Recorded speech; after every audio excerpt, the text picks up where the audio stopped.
Can I just share with you the action I just got on Grindr? Why is the space which surrounds us perceived more comfortable when the lines between here and there are properly denoted? Atmosphere doesn't change simply because of barricades drawn in the sand. Nothing really starts or stops. In actuality, all things have already happened. So what's humanity's obsession with this oxymoron and controlling the flow? Speaking my language. So I go, for fun. It's all for fun. God got bored of being everything, all space, all the time, and so did you. So he made lines between here and there and started playing hopscotch. Sophia fell, Eve ate the apple, Persephone ate a pomegranate, and the rest is literally history. The rest is literally the creation or projection or invention of time and space as we know it. So now I'm going to take my response and give a whole class on love, tarot, and the Western esoteric philosophy. I'm going to say a lot of things, and I don't want you all to necessarily just agree with it, but I also don't want you to reject it. I don't want you to have any charge on it. I want you to just taste it. You know, philosophy. Philosophy is not really something you take and you're like, oh yes, that's true. Oh no, that's not true. You kind of chew on it a bit. You flirt with it a bit. You kind of hang out with it a bit and see where it goes. So stay open. I'm going to make some bold ass claims, and I don't want you to think all this is true, because nothing is true, but everything is permitted.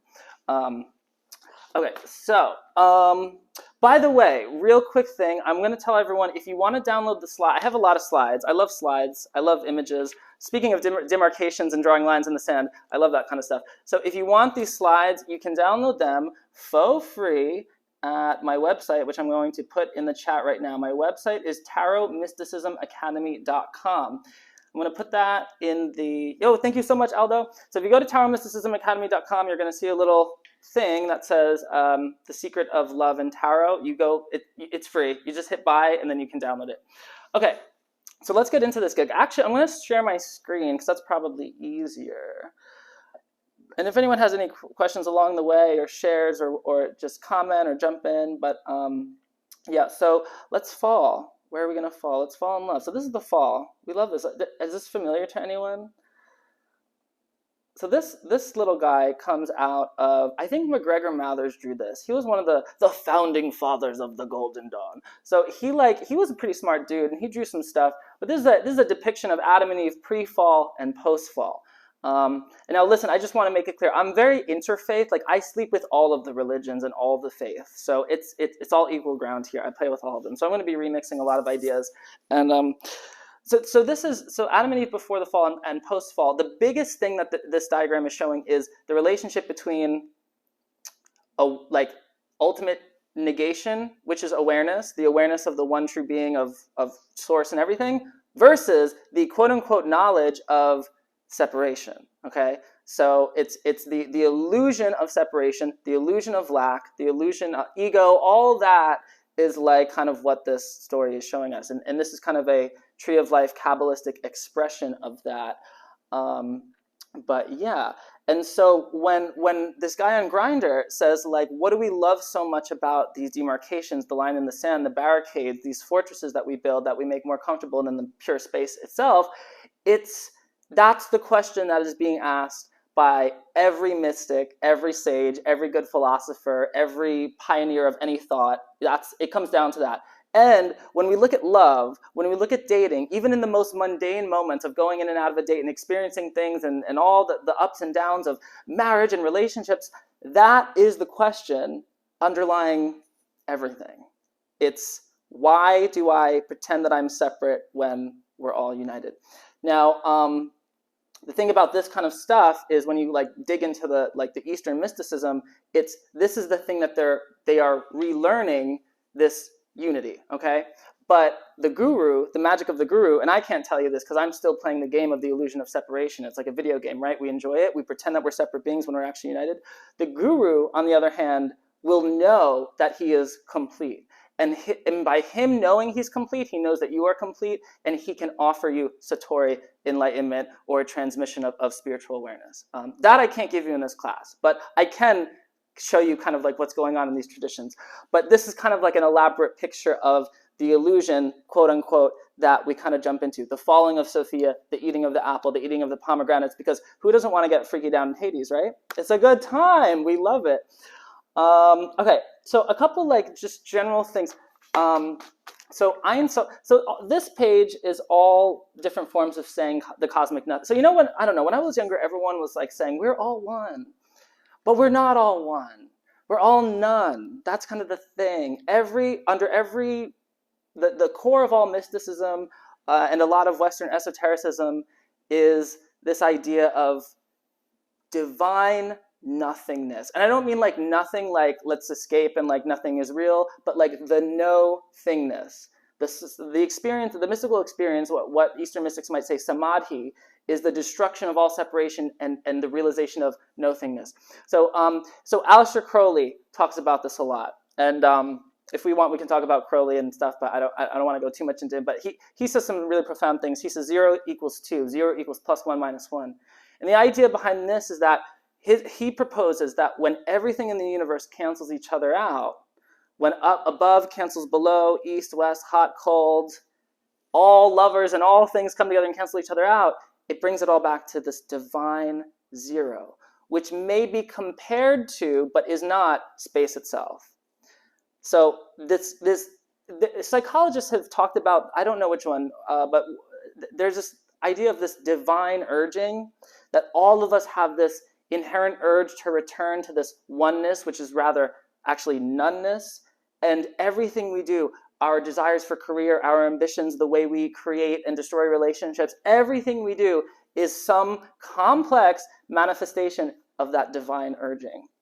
It's all like this divine underlying code of we need to realize this oneness/noneness. So in Kabbalah, it's called Ein Sof. In Jewish mysticism, it's called Ein Sof. In the Kabbalion, it's kind of called the All. Kabbalion is a Hermetic text, highly recommend. Akasha, maybe.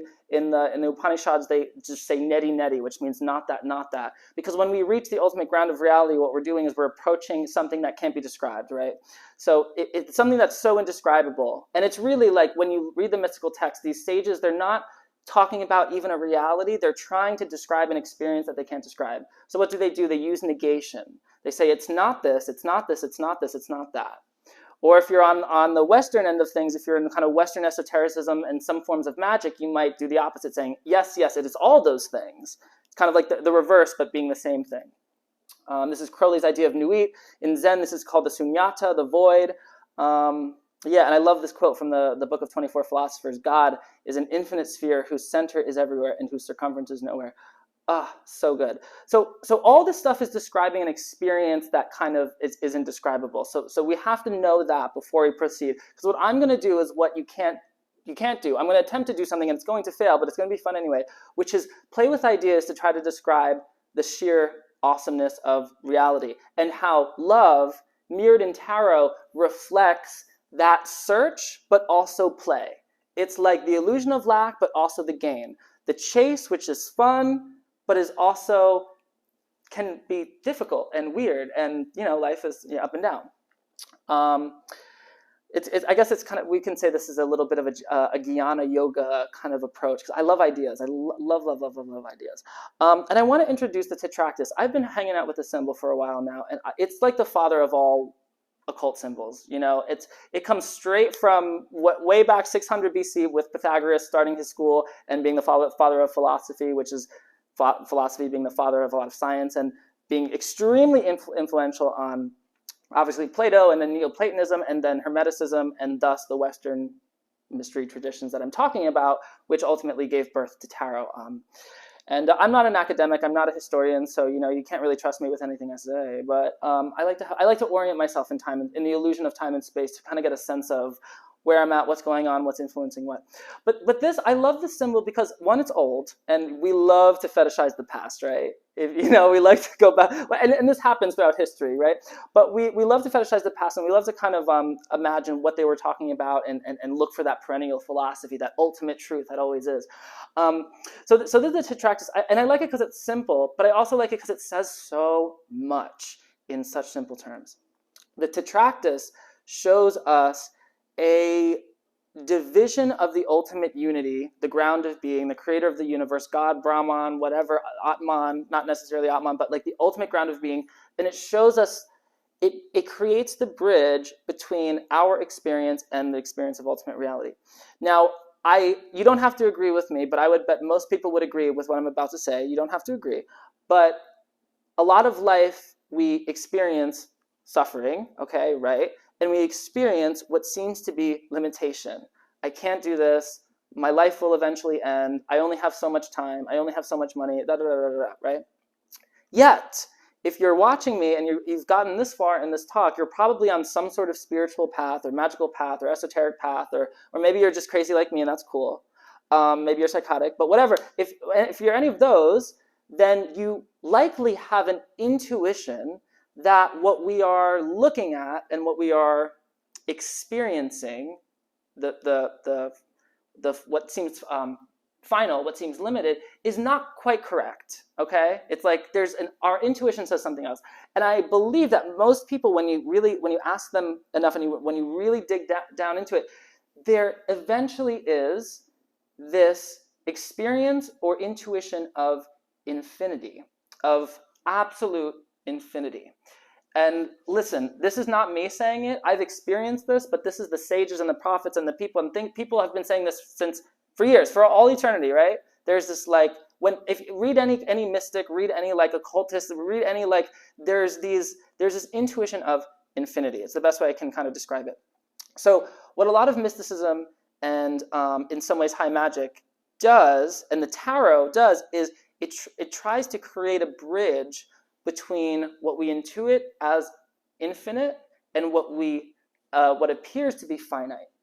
And that's what the tetractys does, the symbol right here. And that is what the tarot does, and that is what the Kabbalah does, and that is what a lot of does. And we're going to look at how love shows up in a lot of those directions of this bridge.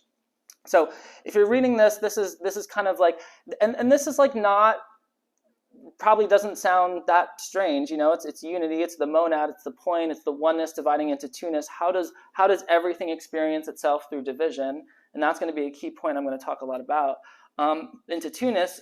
Two-ness goes into three-ness because so we have ultimate truth, the whole truth and nothing but the truth, so help me God, which can only be described through negation, right? We went over that, the no-thingness. That no-thingness creates two-ness by +1 - 1, by opposition, by duality, by yin-yang, by whatever you want to, by God and goddess, by masculine and feminine. And then the realization and manifestation of that truth, which can only be done through division, creates a third experience. The mind and the macrocosm reflecting the microcosm, the marriage of the original duality into a third but separate self. So this duality comes back together to create what I like to call an interference pattern. And an interference pattern, it's with energy, but it's also, if you have a lake and you have two ripples, two sources of ripples. Imagine a calm lake, you throw two stones in the lake, the ripples hit each other. When the ripples hit each other, it creates all these extra complex ripples. That's an interference pattern. Happens with energy too. It's a physics thing. And this duality between fire and water, man, woman, light, dark, whatever, comes together to create this interference pattern, which is, in a way, the source code for our minds. By the way, what I'm doing, if you're a tarot person, I'm explaining the four elements and how they came to be out of nothing, out of the Fool, and ultimately the Magician. The Fool is pure nothingness, the Magician is pure everything consciousness, and the consciousness beholds itself through the process of fire and water, which come together to create air, which is the microcosm reflecting this hermetic marriage of fire and water, and then is realized in earth and materialization in this very moment. So that's the four elements are down here, and in the tetractys. Now the three, which is the duality creating a separate experience, acting upon the four elements. The four elements is the material world. It represents the material world generally, time, 4 seasons, 4 legs on a table. The three acting upon the four is all of astrology. 3 + 4 is 7, 7 classical planets. 3 × 4 is 12, 12 zodiacal signs. 3 modes in astrology, 4 elements. And you can say 2 + 3 is the 5, is the fifth element, spirit, and 1 + 2, it all connects, right? 1, 2, 3, and all this that I'm talking about just comes out of counting. So you got to think about these older philosophers and sages. They were counting 1. They were trying to bridge the infinite with the finite. Okay, and when we go on dates, and when we get married, and when we have arguments, and we fall in love, and when we have sex, and all these things, what we're ultimately doing through whatever means we think is possible, which isn't always a good means of doing so, is we're trying to bridge the infinite with the finite. We're trying to reconcile the experience of separation with what we intuit to be infinite. I truly believe that. I truly believe. And you don't have to believe that. And you have to go and experience and read and think about it and contemplate it yourself. But yeah, it's like the divine urge. So, like even the Tao produces one produces two produces three, and three produces all things. All things submit to yin and embrace yang. They soften their energy to achieve harmony. So love, and I'm going to get into romantic love, but I'm talking about cosmic love right now, which is a little bit different. It's a lot of bit different. Actually, it's opposite. Love, like on a cosmic scale, is the dance, we might say, between these numbers and this emanation and the creation of reality in the universe. We can further divide this. I'm not going to get into this technicality. A lot of this stuff, by the way, if you're very interested, I teach courses on this stuff, especially Esoteric Tarot, Thoth Tarot at tarotmysticismacademy.com. So if you want to really jump in, let me know. But yeah, we're going to focus on love for today. Don't forget, if you want to download all these slides, you can. You can go to tarotmysticismacademy.com and download all of them and have fun with them and show your friends. They're great conversation starters. Great on the coffee table. Somebody knows them, you're like, oh, I'll tell you the mysteries of love. It starts with Pythagoras. By the way, this stuff doesn't start anywhere and it doesn't end anywhere. It's like, it's just what is, you know? And so I don't make any claims to this. I copy everybody. So I'm just curating the information that happens to tickle my brain, and it may or may not tickle yours. So have fun with it. Nobody owns this stuff. Okay, so let's jump into the Lover's card. And the Lover's, obviously we're going to go to the Lover's card if we're looking at tarot and love. The Lover's card says a lot of stuff. So remember how I said this nothingness divides itself into two-ness, and then that duality of two-ness, the dance of the two, creates the third experience, and then that third experience acts upon this fourth energy to create the world of time, the world of literally astrology, the cyclical, rhythmical experience of incarnation. I want to delineate something real quick. When one divides into two and two becomes three as its own experience, that's the natural manifestation of being into lifetime and or mind. When the reverse happens, when two cancels each other out and becomes none again, when +1 meets -1 and becomes 0, that is the ultimate goal of mysticism, the reconciliation of opposites, the pure divine being of noneness. This is why Buddhists don't put out, okay? Because they don't want attachment to the world, you know? It makes sense. So let's look at all these. I use the Thoth Deck mostly because I find the Thoth Deck by Aleister Crowley and Lady Frida Harris to be the most esoterically explicit of any tarot deck ever, pretty much. That and the Hermetic Tarot and maybe a couple other new ones that are coming out, but it has a lot of the esotericism all over the place, which I love. A lot of the Kabbalah, a lot of the astrology. So that's the deck I kind of jam with. But listen, I love the Rider-Waite. I love the Christian mysticism, love all of it. Yeah, so what's happening here, and I tend to repeat myself because the ideas show up again and again. And when you start getting deep enough in tarot or any of these traditions, you are going to find the same idea shows up again and again and again in different forms. And the reason why that is, it's because there's only one. I say this with a little bit of trepidation, but there's really only one truth. We just juggle it in different ways. We play different games with it, you know. We play like hopscotch with it over here, and then we play in the sandbox with it. But it's all one truth shown in different ways. And when you really study tarot, you'll start to notice that a lot of even the cards themselves all kind of say the same thing. Why? Because they are holographic. Why? Because the Western mystery traditions like the holographic style, as above, so below, as within, so without. And you know, people can argue, oh, that's an oversimplification, that's too human-centric, that's, what's the word? I forget the word. But it's because it's like, it's the path of like looking inwards to look outwards. And what I would argue is that is the only path. Because even in like science, you're using technology and apparatus to measure something. That measurement is interfacing your neurology. So we can only ever take a human measurement of anything. Hot is only hot as a human, you know, unless you can like project your soul into other animals and shit. And if you can, let me know. But hot and cold is only human hot and cold. It's all like, we can put a neuro in front of everything. That would be a more accurate use of language, because this is really a neuro mug. It's not an objective mug. It's my interpretation and experience of the cup. of the mug, and my history and everything I'm projecting onto this mug and the coffee inside it and what it means. Okay, so because these philosophers kind of, and this is maybe a little very Kantian, I guess, like the phenomenal versus the noumenal. We can't experience the noumenal. We can't really know the objective spirit. We can only know the phenomenal, the phenomenology of what we experience. We can only ever know that. We can only ever know what's happening in the brain and the spinal cord. The spinal cord is just the highway of the entire universe. I always think of the spinal cord as like the rainbow race in Mario Kart. It's like that is the universe. Is the if you said like show me the truth, you pull out your brain and your spinal cord, put it on the floor. That's what it is. So that's why everything's so holographic. So that's why everything's as above, so below. Because there really isn't any above below. There's just the internal experience and our interpretations. And interpretation and perception literally is a creative act.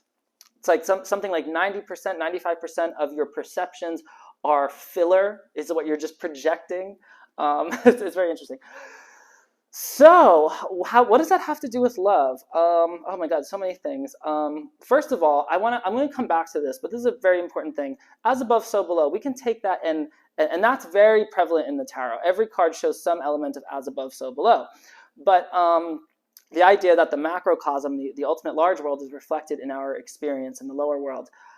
This happens in love because if you know, everyone's ultimately a mirror. Like if you heard that idea, like what you'll notice when you meet whatever lovers, wives and husbands, and all your relationships, whatever you have a charge on, a positive or negative, whatever you really like about someone or dislike about someone is connected to you, right? Anytime we have an emotional reaction, positive or negative, admiration for someone, it's because that we have that. Anytime we judge someone, we judge them because we are trying to push away what is us as well, okay? This is not a new thing. This is like all the cool psychologists and self-help books say that. Even Aleister Crowley says this in Libra Abba. But yeah, so that's a thing. So that's one method. But let's actually let's analyze this card a little bit. So what's happening here is the main idea in the Lover's card. And listen, I go really deep with tarot. Like I do readings. I love divination. Love it. I teach it. I certify people in it. But like I like going deep and being like, what's this actually talking about on the macrocosmic scale, on the scale of consciousness, on reality? What is the ground of being that this is hinting at? And in the Lover's card, what we're looking at is the dance of division. Okay, so what's happening in the Lover's card is every tarot card has a Hebrew letter that is assigned to it. This connects to the Kabbalah. Kabbalah is Jewish mysticism, and I don't have time to teach much more about that. But it is related to the Western mystery tradition kind of lineage. It's connected very much to Neoplatonism, and thus the tetractys and Pythagoreanism, and all this stuff is all about emanation. All this stuff is about there's this divine world that is perfect, and there is this world that is imperfect, but is a reflection of the divine world. And the whole purpose of the great alchemical work is to marry the two together. Okay, that's the whole vibe. Now in the East, in yoga, it's the same thing. Yoga is union, okay? So a lot of this philosophy, and you have to remember when we're looking at history, a lot of this stuff comes from a time when philosophy, spirituality, and magic and astronomy, they were all the same thing. They weren't like separated like we have today. Okay, so let's analyze this Lover's card. So we're looking at a lot of things here. We're looking at, first I want to bring your attention to this guy. So this guy here, he's actually the hermit. You can see a little beard here. And you can see his hands are in the sign of the Emperor, which is like a Golden Dawn kind of thing. They get so epic with their shit. It's really cool. I'm a little bit irreverent, so if I offend anyone, notice your emotional reaction and ask yourself what is true about what I'm saying that bothers you, or untrue that bothers you. It's a good point of exploration. Okay, so sign of the Emperor. So this is the hermit, and he is carbon. He is life itself, kind of coming in and making life on Earth. But he is also the Word. So the Word is a big concept in the Thoth Deck, but also like the Hermetica and a lot of it's Greek for logos. I'm sorry, the logos is Greek for the word, and the word is a cool way of pretty much saying the intention or the will of the universe. And the word, I think of the word as like the cosmic disc jockey, like he's the DJ, she's the MC of the universe, of like the one verse that we're all part of, right? It's the word, it's the will, it's the inherent intelligence that is is transmitted through all things. It's Akasha, it's Mercury, it's Hermes, it's like what's good. It's like the ultimate ground of being coming down here and being like, hey, this is what's good. Like it always comes in one form. We don't ever directly experience the ultimate ground of being. We experience a representative of that, whether that's Hermes or whether that's the Holy Spirit or whether that's getting freaky with the dove, whatever it is, we are experiencing this intermediary, and that is the word. Okay, so we have the word, bird is the word. The word here, and the word is connected in tarot with Mercury, and thus the card of the magus, the magician. Now, why is that? It's because the magus, the magician, is pure consciousness itself coming out of the Fool. And pure consciousness is the intelligence that creates everything. And it's happening right now as you're listening to me from whatever time, space, dimension that this video ends up at. It's the same consciousness coming out of the word. But what does the word do? What does consciousness do? What does the mind like to do? Does anyone know? What's the mind's favorite thing to do? The mind's favorite thing to do, one answer is to separate, okay? The mind likes to distinguish and categorize and separate, right? We don't necessarily love from the mind, right? Because to love someone from the mind separates. We don't separate people. We love them from the heart and from the intuit and other things. But the mind likes to deduce and separate and create complexity. So what's happening in the Lover's card is that exact thing. It's consciousness separating something for the chance of it to come back together. Okay, this is represented through the Hebrew letter attributed to the card, which is Zayin. Zayin means sword, and a sword separates, it cuts. And this is also further connected with its astrological attribution, Gemini. Gemini is the twins, the brothers, right? The separation. So what's happening here is we have the word coming in, and then we have Eros up here. Eros is like sexual love and passionate love and this excitatory love and this dopamine hit, right? So we have this dopamine hit. And what is dopamine connected to? Dopamine is connected to novelty, right? Delicious, novel, new pieces of candy. Ooh, new piece of candy. Ooh, piece of candy. And so this is the universe saying, ooh, what can I do next? What can I play with next? And it's the puppeteer coming forth and saying, I'm going to create this. And then the pure consciousness comes down into two puppets and makes a whole play about it. And this play is great. It's like has high points, it has low points. It's a comedy drama. What is it called? A serial comic? Very much a comedy drama, right? And the people that that show up in the play are the queen and the king. Now this is connected to the court cards of the tarot, and it's also connected to every binary that ever existed ever. So we're looking at masculine, feminine, we're looking at hot and cold, we're looking at proton and electron, and then neutron up here. We're looking at, and the body, this is a fun one that I don't see connected to enough. This is one I don't think you'll read in the books. The body is, the three major nadis, the three major channels running through the body are the Ida, the Pingala, and the Sushumna. And when you use those, in yoga, you use those three nadis to draw up the Kundalini, which is in the lust card and the strength card of the tarot, and draw it up to the head to activate the pineal gland and activate the ojas and have a spiritual awakening. That's one method, yeah. So that's kind of like showing this threeness. And hey, look, we got threeness over here coming out of two-ness, right? The tetractys again. So yeah. So what's happening here is there's two levels of desire in this card. There's the cosmic desire to create through separation, and this is think this is like cells dividing and stars splitting apart, right? But then there's the desire below, and remember, as above, so below, the Hermetic axiom, as above, so below. The desire below is there as well, but it's through a different way. The desire below is, instead of separation, it's through, well, it's both. It's through separation, because when we create things, what we do is we separate. But when we, in a way, it's not quite destruction, but we unify through love. We have this divine urging, like I said before, to reconnect to the whole. And through that, and that's what this marriage is all about. It's the joining together of opposites to experience the oneness, which is ultimately the noneness. So the excitatory nature up here, the libido, eros, is inspiring the hermit to officiate this wedding. But it's creating the universe through separation, through which these two can come back together in divine union. And that's kind of the whole vibe of the Lover's card. Now, this dance, which is we can look at this dance of these three parties as like a cosmic flex. It's like the universe saying, like I said in the Grinder message, like how like God being bored everywhere all at once. So God, Brahman, truth, whatever, chaos says, okay, let's see what we can do here. And this is what happens, the Lover's card. I mean, it happens throughout the whole tarot in different ways, but we're focusing on love here.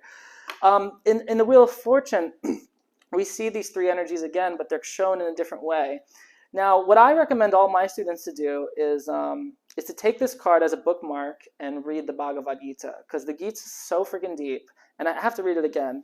But the Gita talks about these three properties, energies of the universe revolving, and so does the Wheel of Fortune. Now, it's important to note that they're not quite talking about the same thing, but the comparison and juxtaposition is definitely worth studying.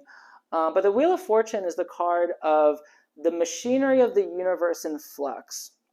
And that machinery is depicted here, and in some ways in the Gita, and in a lot of other things, as the Rajas, the Tamas, and the Sattvas. So the Rajas is the most spiritual, the activating. The Sattvas is the mediary area, the air element that goes between fire above and water below. And the water below is the Tamas. Water in the earth below are the Tamas, the kind of inertia of the universe.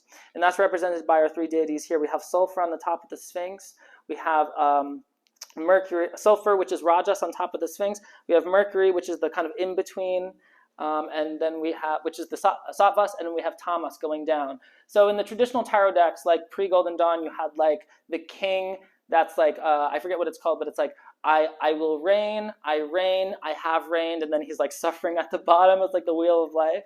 So I bring this up just because it's relevant, and it kind of reflects this kind of three-part system here. Let me just check my notes. Let me know if anyone has any questions. I'm going to try to like pretend that people have questions and try to psychically pick up on what's happening at whatever time you watch this video.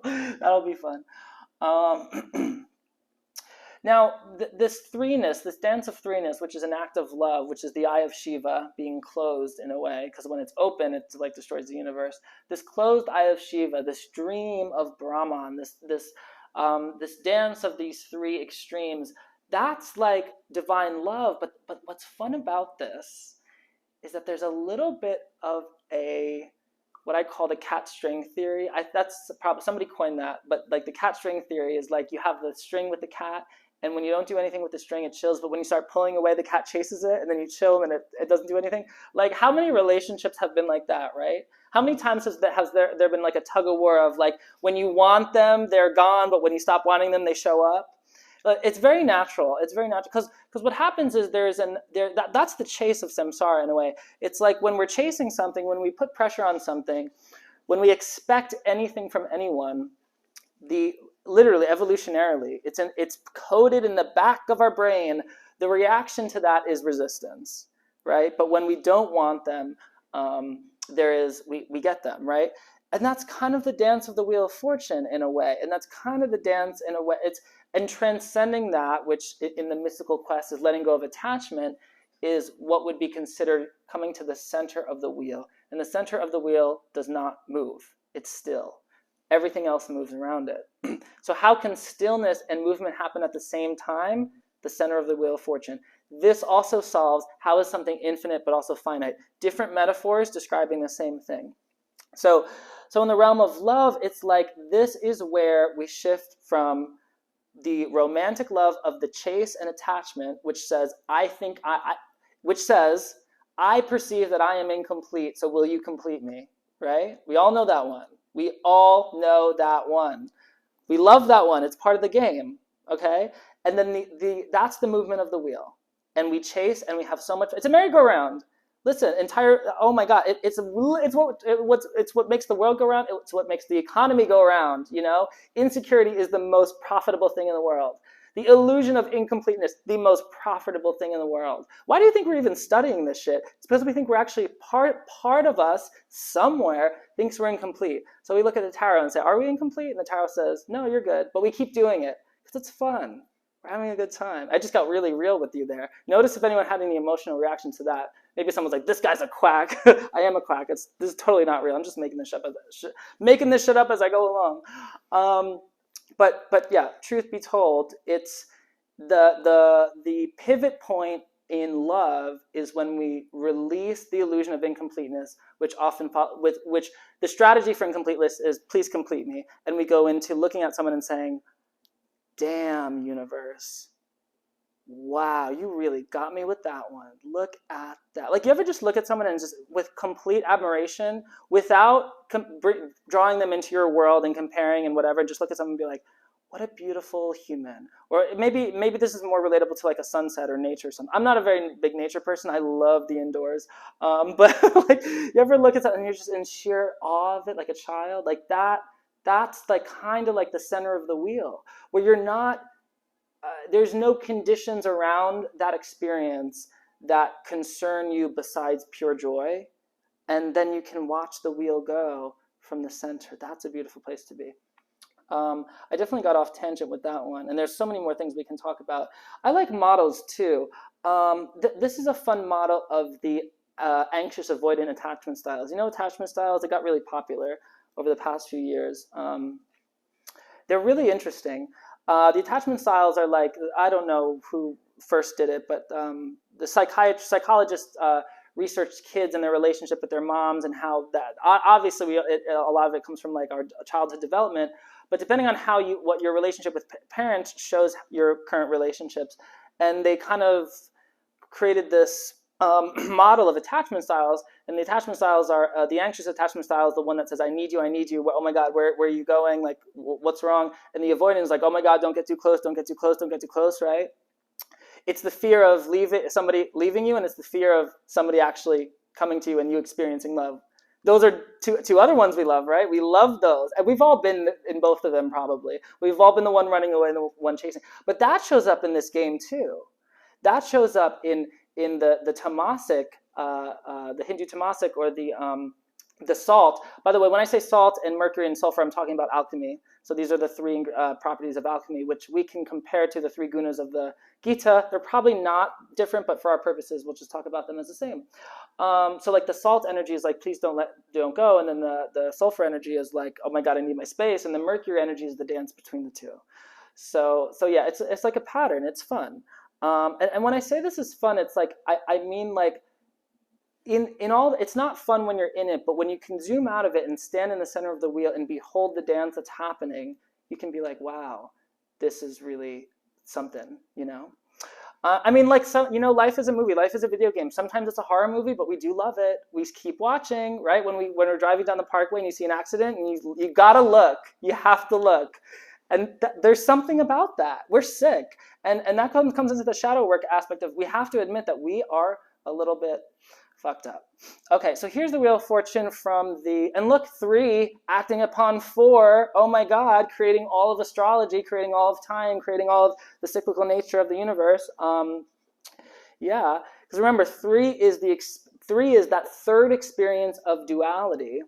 And to be honest, how does 4 come into play? I think it's by experiencing duality. It's like, I'm not exactly sure. I have to look into that. The relationship of the separation between 3 and 4 on the Tree of Life, which I have down here, it's called the Abyss. It's a very, in Kabbalah and Hermetic Kabbalah, it's like this really dark place of actual ego destruction. So, but that's a whole nother class. If you like Kabbalah and stuff, by the way, I'm a total sucker for this Tree of Life. I love Kabbalah, Hermetic Kabbalah, Tarot. If that's your thing, Tarot Mysticism Academy, hit me up, because I have like a lot of courses, and I'm re-editing all my courses. So I'm literally taking courses that have like 25 hours of material and editing them into subsections of topics. So I have like 8 to 10 giant topics, and within them I have like literally like 20 subtopics for each of those. It's wild. I'm really excited, this editing project. It's taking me forever, but yeah. I teach live courses, by the way. This is like, I guess this is a shameless self-plug moment. I teach live courses, but all of my courses also come with recorded courses, and I also have certification things. Because if you take one of my courses, honestly, you're going to know so much fucking shit that you deserve a certification. Seriously, like, it's so much information. If you think there's a lot of information, you just wait till you take one of my courses. But yeah, I love Esoteric Tarot. I can geek out on it all day. So let's talk about love more, right? Because that's why we're here. And if, by the way, if anyone's watching this from a different time or different space, and the methods of technology allow us to connect, Or if not, even astrally. Don't DM me because I don't DM, but email me at joe@tarotwithjoe.com or go to tarotmysticismacademy.com and message me with your question. If you have any questions on any of this, go to tarotmysticismacademy.com. There's a little chat bubble. Message me your question and I will respond to you. Don't message me on Instagram. I won't respond to you. I have too many people trying to be me on Instagram and I don't DM there anymore. But, or YouTube comment. I have a YouTube channel, youtube.com/Joe Monteleone. It has a lot of free classes on tarot and esoterica. But yeah, I will get back to you. And if you're in a dimension where we can't connect through technology, hit me up in my astral DMs and we'll chat there. Hey. Okay. So I want to talk about, we're already at 6:30, so we've been at it for an hour, but let me check chat if there's anything here. Thank you so much, Aldo. Yay. I'm going to, I guess, keep chatting about this stuff. There's so much to talk about. I'll talk about the Libra, because Libra is important to know. Libra and the adjustment card / the justice card. It's important to look to in the realm of love because Libra governs the 7th house, which is the house of marriage. So the idea here is, if you have a sphere, if you have a circle, if you have like your birth chart, you come into the world on the left side, West Coast represent, and that's incarnation, and that's the first house of personality, and then you find love, hopefully, on the East Coast represent on Libra, on the 8th house of marriage, and that's connected to Libra, which is connected to the adjustment card. Now this is really fun. This is a Crowley original, so I gotta give credit where credit is due. Adjustment represents the universe and justice, the justice card. I know it represents justice and the right thing is gonna happen and and that's cool. But what it really represents is karma, but not necessarily. It's karma. It's karma, but literally action and reaction. The Newtonian universe, you know, every action has a reaction, every cause has an effect. This is in the Kabbalion, this is in all the stuff, right? So we have the dominoes knocking into each other. And those dominoes knocking into each other happen in your body. Like you listening to me now, for whatever whatever view you have of what I'm saying, positive or negative, whatever interpretation you have is going to affect what's happening in your collective, in your personal subconscious, and you're going to make subconscious deductions based on what I'm saying, and it is going to affect what you choose. It's too late now. You can't escape.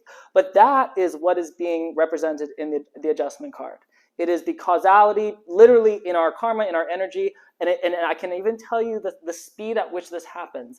It happens at about 270 miles per hour. That's how long it takes the brain to tell the muscles what to do.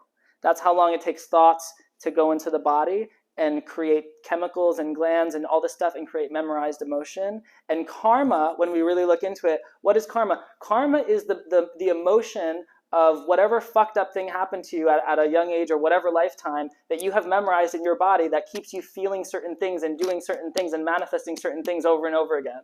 It's the thing that you're sick of that you have to learn the lesson, but the lesson is really feeling the damn thing that's been there for however many fucking lifetimes. We all know that, right? Next time you have an emotional reaction, check your body and just see where it is and notice if that's a familiar place. That is adjustment. That is adjustment coming in and saying, hey, so you're feeling this thing, it's probably something that started 100 years ago or this life or in childhood or whatever, and I'm just showing you that you're feeling it. It's not bad. It's not consequential. Sometimes we look at karma and we look at it as this consequential thing. And that's because I think maybe we all have like, whether it's collective daddy issues with like the Abrahamic God or whatever, or maybe it's, I don't know what it is. Maybe it's, but we all have, we look at it like badness. It's not badness, it's just cause and effect. So the cause and effect that's happening, I'm going into a little bit holistic healing stuff, but like with the cause and effect that's happening in your healing and in your emotional reactions to things, it's all neutral. It's just causes and effect. And those feelings show up because they are a program that you have used for a reason or another. Now, in the realm of love, this is just as divine as everything else. So I'm describing on a human scale. Now let's zoom out.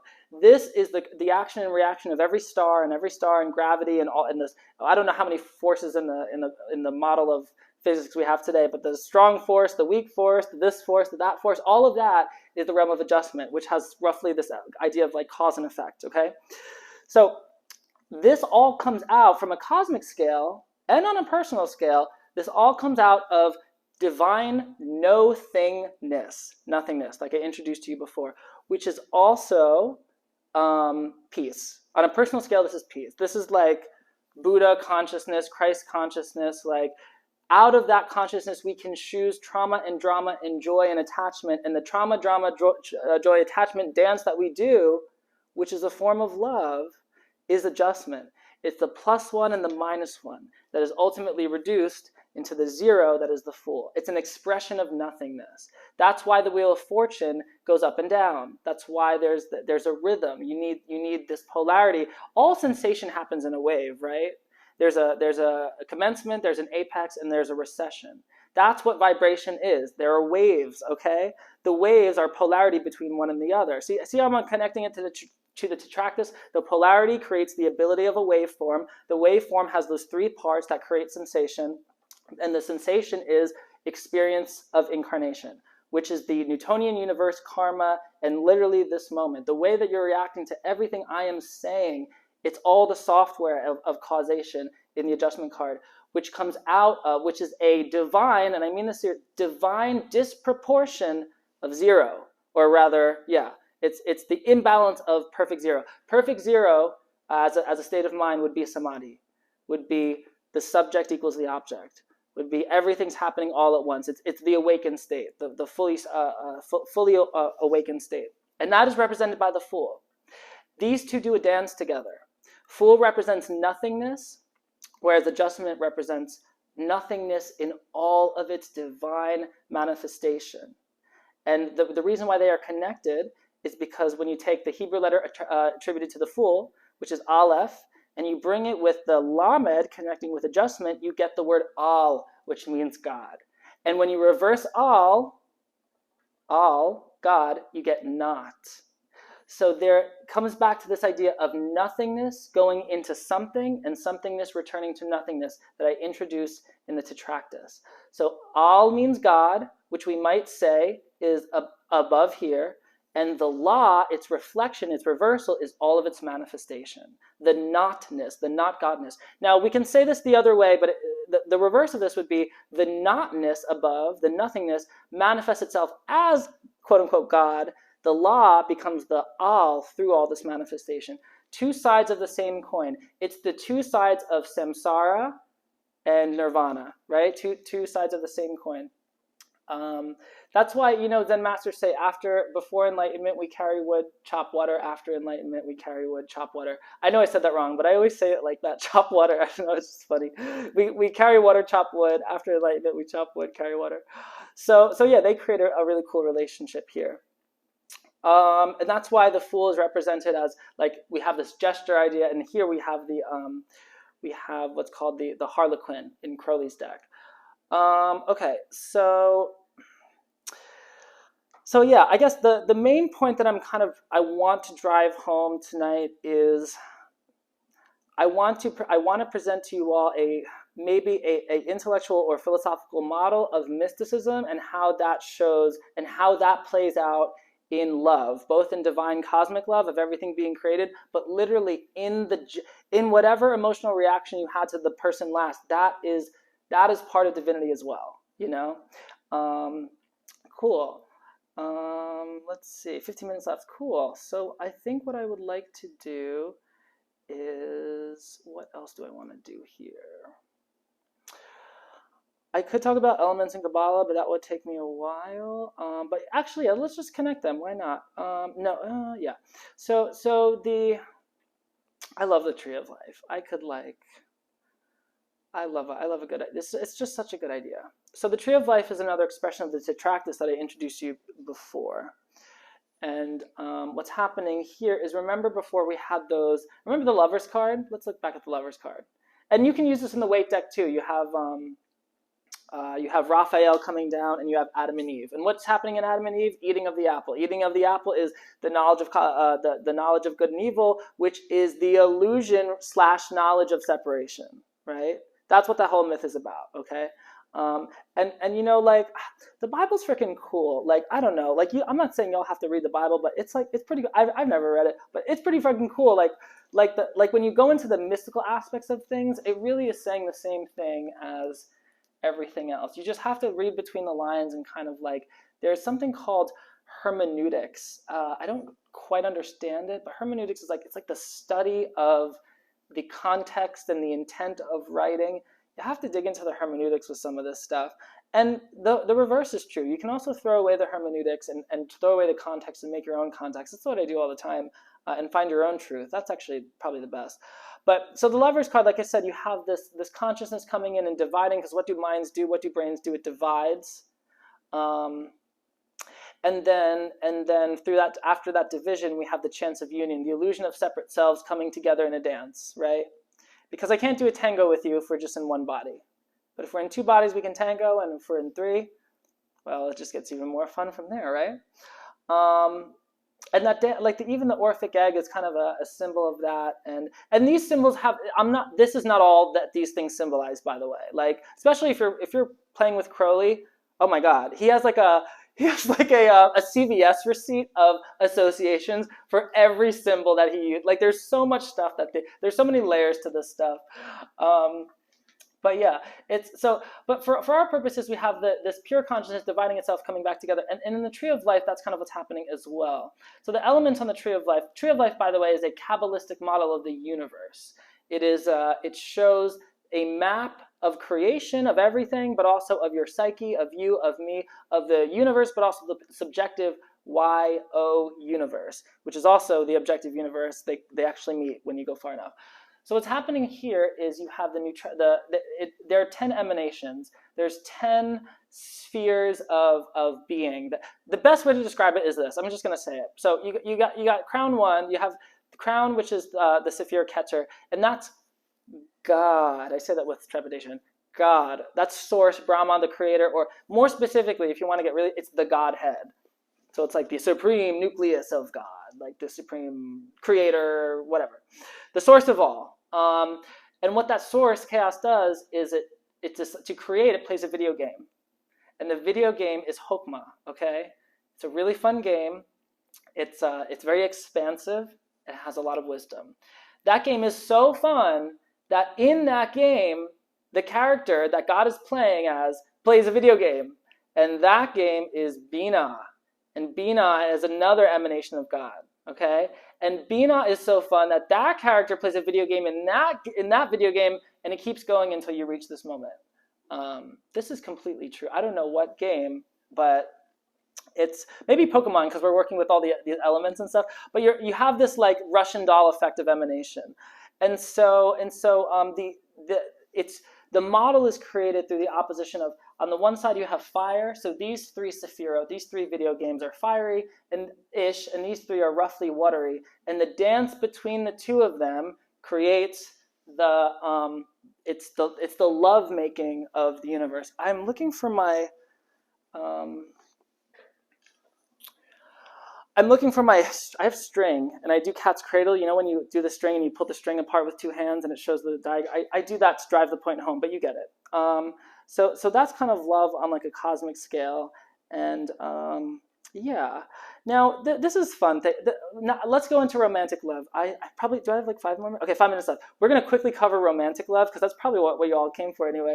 And we're going to look at why sometimes it's like why it's so interesting. So romantic love, I might piss some people off by saying this, but romantic love is like the illusion that we respond to. It's that romantic love is I'm incomplete, will you complete me?